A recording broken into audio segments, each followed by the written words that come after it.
하나님의 계획은 대충 그냥 지나가다가 보는 것이 아니라 눈을 들어봐야 되죠.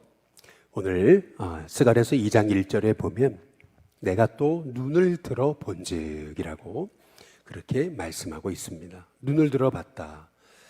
아주 집중해서 다시 한번 뚫어지게 봤다라고 하는 그런 의미를 내포하고 있는 뜻이 아니겠어요? 사도행전의 3장에도 보면 성전 미문 앞에서 한 나면서 안진뱅이 된 자가 구걸을 하거든요. 그때 베드로와 요한이 그냥 스쳐 지나가고 그냥 힐끗 볼 때는 아무런 역사가 일어나지 않았죠.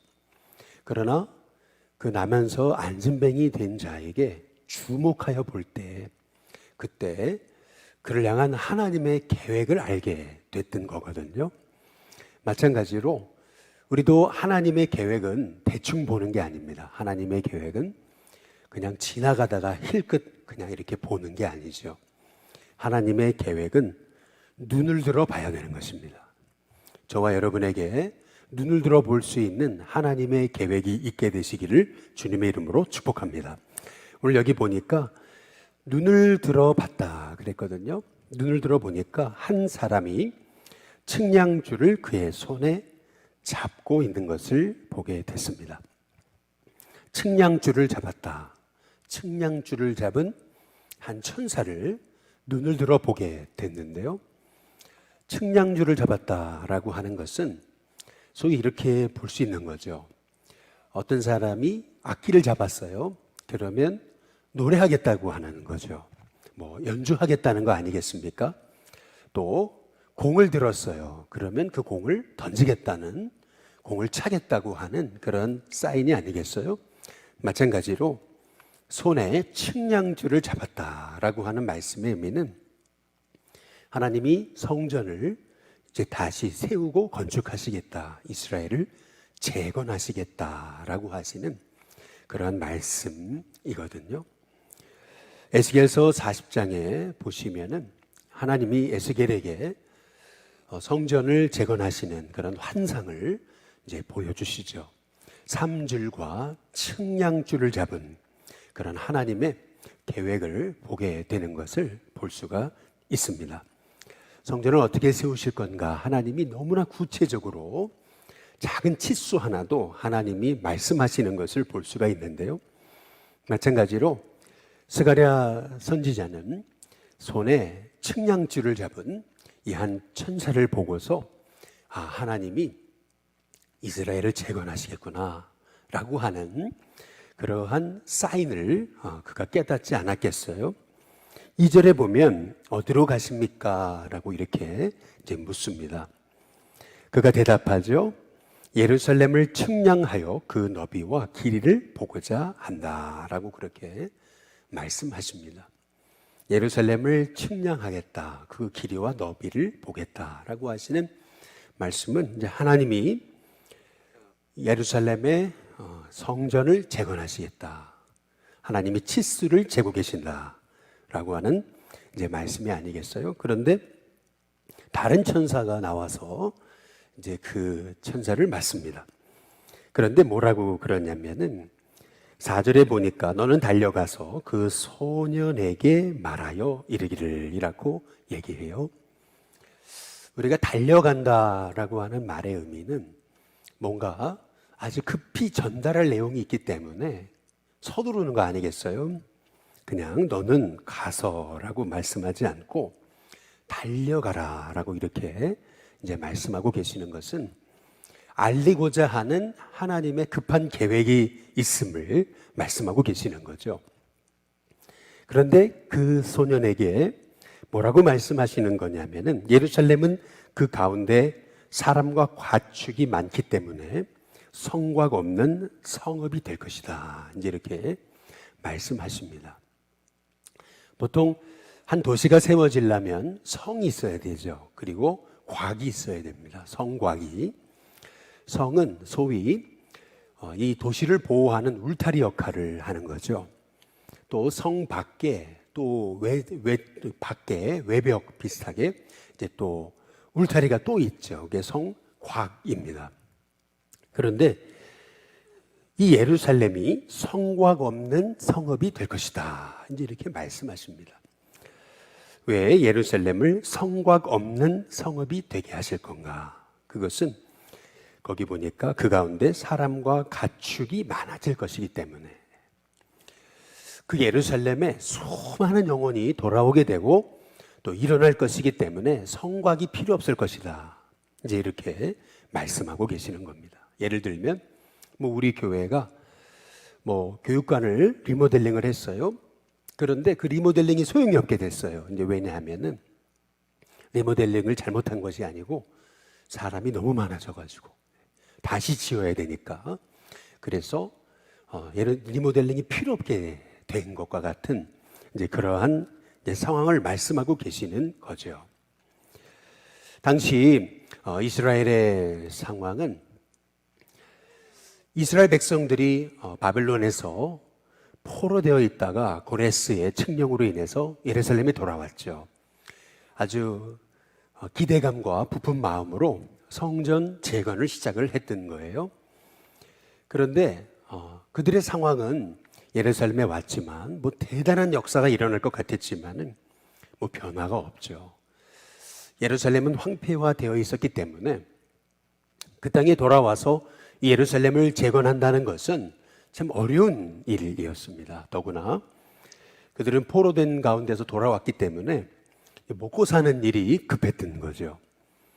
상황도 어렵고 또 먹고 사는 것도 어렵고 이제 그러다 보니까 그들은 성전을 건축하다가 그들은 중단하고 이제 말았던 것인 거죠. 더구나 성전을 재건함에 있어서 어떤 일이든 무슨 일을 하게 되면은 항상 반대를 맞이하게 되는 거잖아요. 좋은 일도 그렇고 어떤 일이든 항상 위험은 도사리게 되어 있는 겁니다. 성전을 재건하려고 했지만은 사람들이 수많은 부정적인 얘기가 있었지 않겠어요? 아마 대표적인 부정적인 얘기는 성전 지으면 뭐하냐? 성벽이 없는데 괜히 아름답게 지어놨다가는 오히려 이방 백성의 공격의 대상이 될 뿐이다. 너무 아름다우면 그러면 오히려 와서 공격하지 않겠냐. 아마 수많은 반대의 말들이 이제 많았을 거예요. 성벽도 없으면서 성전만 지으면 뭐하냐. 수많은 부정적인 얘기들이 난무했겠죠. 그런데 놀랍게도 5절에 보시면은 우리 같이 한번 읽어보겠습니다. 함께 있습니다. 시작. 여호와의 말씀에 내가 불로 둘러싼 성곽이 되며 그 가운데서 영광이 되리라. 성벽이 없는데 성곽이 없는데 성전 지으면 뭐하냐. 이제 이러한 부정적인 얘기들이 있잖아요. 그런데 하나님은 뭐라 그러시냐면은 내가 직접 불로 둘러싼 성곽이 되어주겠다. 이제 이렇게 말씀하고 계시는 거죠. 왜 하필 여기서 불로 둘러싼 성곽일까? 불일까? 창세기 15장에 보면은 하나님께서 아브라함과 언약을 맺으실 때 하나님이 횃불 사이로 이렇게 하나님이 그 타는 횃불로 지나가시는 그러한 역사를 보여주십니다. 이 불이라고 하는 것, 이 불이라고 하는 것은 하나님의 그 임재를 상징하는 거죠. 우리 출애굽기 3장에도 보시면은 가시떨기 나무 가운데서 불이 나와요. 거기에 그러나 가시떨기 나무가 타지 않죠. 그 환상을 모세가 보는 것입니다. 뿐만 아니라 이스라엘 백성이 광야에서 행군할 때에도 낮에는 구름 기둥, 밤에는 불 기둥이죠. 구름 속에 불이 있었어요. 다시 말하면 불이라고 하는 것은 다름 아닌 하나님의 임재라고 하는 것을 우리가 또 상상해 볼 수 있는 것 아니겠어요? 하나님이 이스라엘 백성에게 친히 임재하셔서 불로 둘러싼 성곽이 되어주겠다. 이제 이렇게 말씀하고 계시는 거죠. 하나님이 직접 이스라엘을 둘러서 보호하시겠다라고 하시는 그런 말씀인데요. 하나님이 불로 둘러싼 성곽이 되셔서 하나님이 하시는 일이 뭐냐면은 5절에 그 가운데서 영광이 되어 주리라 라고 이렇게 말씀하고 계십니다. 에스겔서에 보시면은 하나님이 에스겔을 통해서 성전을 다시 측량하시는 장면이 나오는데, 성전을 측량하시면서 하나님이 하시는 일이 뭐냐면 떠났던 하나님의 영광이 다시 돌아오는 것입니다. 하나님은 하나님의 성전에 하나님의 영광이 가득하기를 원하시는 거죠. 그런데 오늘 말씀을 통해서 우리가 주목해 봐야 되는 것은 뭐냐면은 이 모든 일을 이스라엘이 하는 것이 아니고 하나님이 하시는 것이라는 겁니다. 베드로와 고넬료의 만남은 베드로가 계획한 것도 아니고 또 고넬료가 계획한 것도 아닙니다. 베드로는 이방인에 관한 아주 철저한 고정관념, 잘못된 편협한 그러한 생각이 있는 사람이었는데, 하나님께서 그의 환상 중에 보여주셔서 이 베드로의 그 고정관념을 깨뜨려 버리시잖아요. 그래서 고넬료가 보낸 사람들을 만나게 하시는데, 이 모든 과정이 베드로가 한 게 아니잖아요. 하나님이 하신 겁니다. 하나님이 베드로의 환상 중에 나타나시고 또 고넬료의 환상 중에 나타나셔서 서로 당시로서는 이루어질 수 없는 만남을 하나님께서 계획하시고 또 만나게 하신 거죠. 그래서 고넬료와 베드로가 만남을 통해서 결국 로마에 복음이 증거되는, 이방 백성들에게 복음이 증거되는 그런 하나님의 역사를 하나님이 이루시는 거거든요. 마찬가지로 지금 하나님께서 스가랴 선지자에게 보여주시는 하나님의 이 환상은 이 성전의 재건, 이스라엘의 재건, 이 하나님이 이스라엘을 다시 회복시키시는 일은 하나님이 하시겠다는 겁니다. 저와 여러분의 인생에도, 우리 인생이 때로는 어렵고 힘들어도 하나님은 저와 여러분의 인생을 다시 일으키시고 회복시키시는 하나님이심을 믿으시는 저와 여러분이 될 수 있기를 주님의 이름으로 축복합니다. 대신 우리에게 필요한 것은 뭐냐면은 나는 하나님이 택한 백성이다 라고 하는 그런 정체의 의식이에요. 오늘 여기 보시면은 7절에 이렇게 말씀하죠. 바벨론 성에 거주한 시온아, 이렇게 말씀하고 계세요. 시온이 어디입니까? 시온이 예루살렘이거든요. 그런데 이 시온이 바벨론 성에 거주하고 있대요. 조금 이상하지 않아요? 시온은 예루살렘에 있는 건데 예루살렘에 있는 시온을 바벨론 성에 거주하고 있다. 이제 이렇게 바벨론 성에 거주하고 있는 시온아, 이제 이렇게 말씀하고 계세요. 그냥 시온아라고 얘기해도 될 것을 시온아라고 얘기하지 않으시고 바벨론 성에 거주하는 시온아, 이렇게 이제 말씀하고 계세요. 이 말씀의 의미가 뭘까요? 하나님이 이스라엘을 온 땅에 흩으셨어요. 그런데 그들이 이방 땅에 있어도 잊어버리지 말아야 될 것, 그것은 하나님이 그들을 택한 백성이라고 하는 그러한 확신입니다. 그들이 바벨론 땅에 거주해도 그들은 여전히 시온입니다.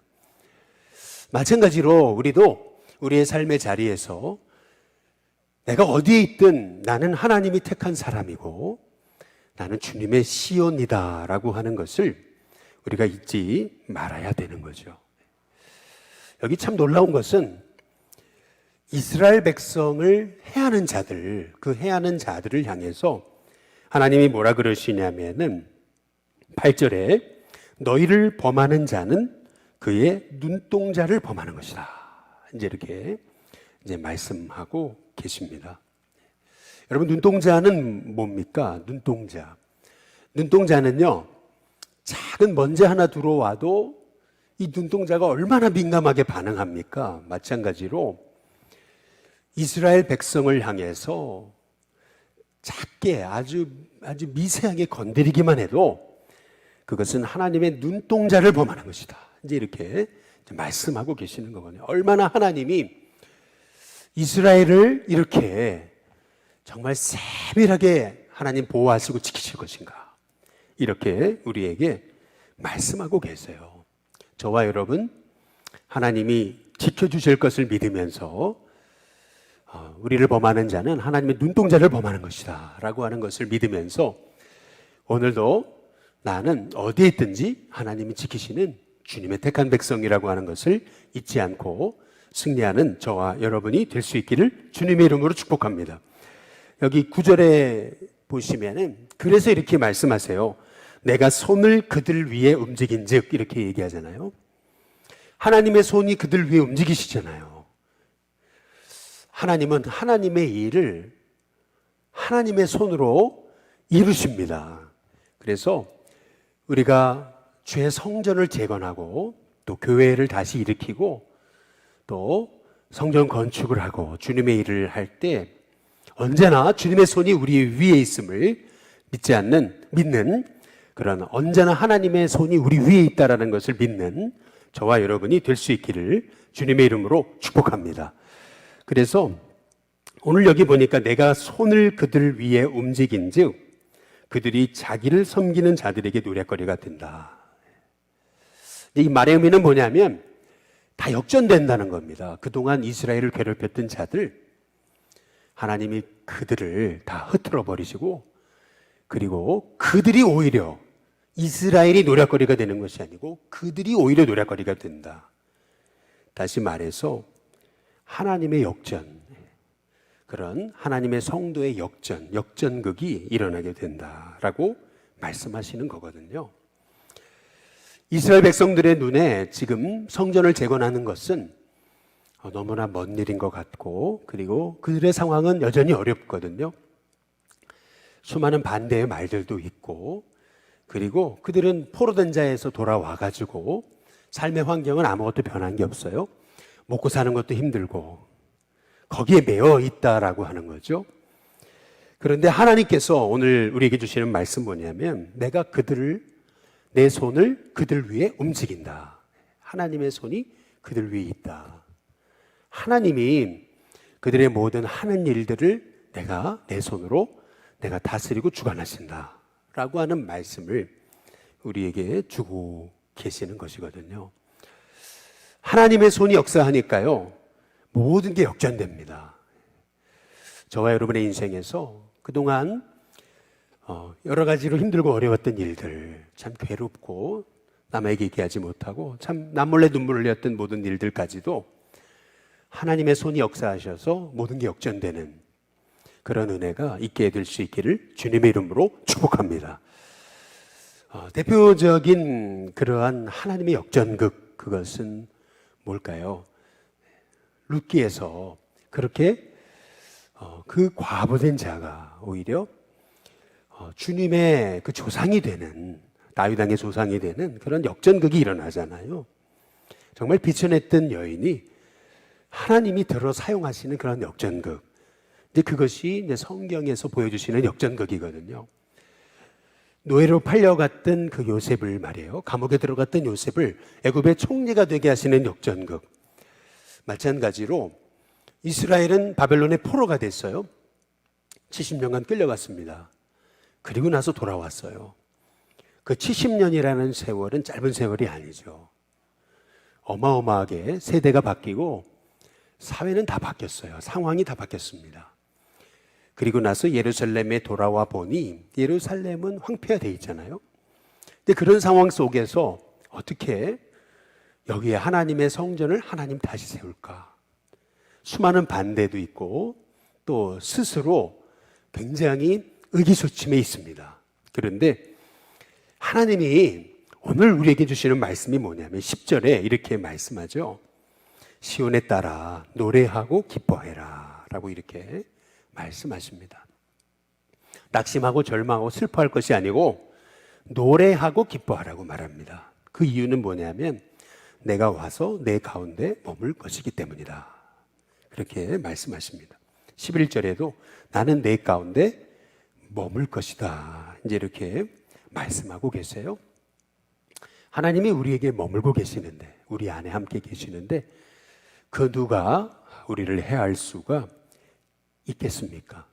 더구나 13절에 보면은 여호와께서 그의 거룩한 처소에서 어떻게 하신다고 말씀하세요? 일어나심이니라 라고 이렇게 말씀하십니다. 머무시는 정도가 아니고 하나님이 그의 거룩한 처소에서 일어나실 것이다.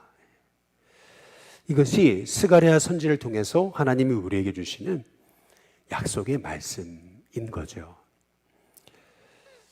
아람 왕이 이스라엘과 전쟁을 하는데 아람 왕이 쓰는 계략마다 이스라엘에게 다 들통이 나잖아요. 아니 분명 우리 가운데 첩자가 있다 이제 그랬는데 그 밑에 있는 사람들이 그러잖아요. 아니다고. 저 이스라엘에는 엘리사라고 하는 선지자가 있어서 왕이 침실에서 하는 말조차도 왕에게 다 알려준다고. 그때 아람 왕은 이 엘리사를 잡으려고 도단성을 에워싸죠. 그때에 이 하나님의 사람의 사환이 아침 일찍 일어났다 그랬어요. 얼마나 부지런한지 이 하나님의 사람의 사환은 아침 일찍 일어났어요. 그런데 보니까 아람 군대가 이 엘리사를 에워싼 거죠. 그때 이 하나님의 사람의 사환이 그렇게 호들갑을 떨잖아요. 아, 내 주여 어찌하리까. 이제 우리 죽었습니다. 이제 끝장입니다. 소망이 없습니다. 이제 그런 얘기죠. 그런데 이 엘리사의 말은 오히려 정반대잖아요. 우리와 함께한 자가 저들보다 더 많다라고 그렇게 얘기하잖아요. 그러면서 하나님 저 사환의 눈을 열어 보게 하옵소서. 사환의 눈이 떠지니까요. 보니까 저 아람 군대가 엘리사를 에워싼 것이 아니고 불말과 불병거가 그 아람 군대를 에워싸인 것을 보게 하시죠. 마찬가지로 지금 하나님께서는 하나님이 직접 불로 둘러싼 성곽이 되셔서 그들을 호호히 하시고 보호하시겠다. 그들 가운데 머무시겠다. 뿐만 아니라 일어나시겠다라고 그렇게 말씀하고 계십니다. 그래서 13절에 보시면은 모든 육체가 여호와 앞에 잠잠하라라고 이렇게 말씀하고 계시죠. 다윗이 골리앗 앞에 서서 너희는 잠잠하고 하나님이 하시는 일을 봐라. 그렇죠? 주변에서 뭐 안 된다, 뭐 그게 가능하냐, 막 그렇게 불가능한 그러한 말들이 가득해도 하나님 말씀하세요. 잠잠하라는 겁니다. 조용히 해라. 내가 한다. 내가 일어난다. 내가 행한다. 라고 이렇게 말씀하고 계시는 거죠. 오늘 우리가 이 스가랴서 2장을 통해서 보게 되는 것은 뭐냐면은 하나님의 역사는 하나님이 하신다는 겁니다. 인간의 절망 중에도 하나님은 지금 하나님의 새 일을 행하신다라고 하는 거죠. 그래서 믿음이란 뭘까라고 했을 때 믿음이란 내가 주어가 되는 게 아니에요. 하나님이 주어가 되시는 겁니다. 우리가 영어를 말할 때도 주어가 뭐냐에 따라서 동사가 바뀌잖아요. 예를 들면 내가 일한다 할 때는 I work입니다. 그러나 그분이 일하신다라고 할 때는 He works라고 되는 겁니다. 주어가 뭐냐에 따라서 동사는 바뀝니다. 마찬가지죠.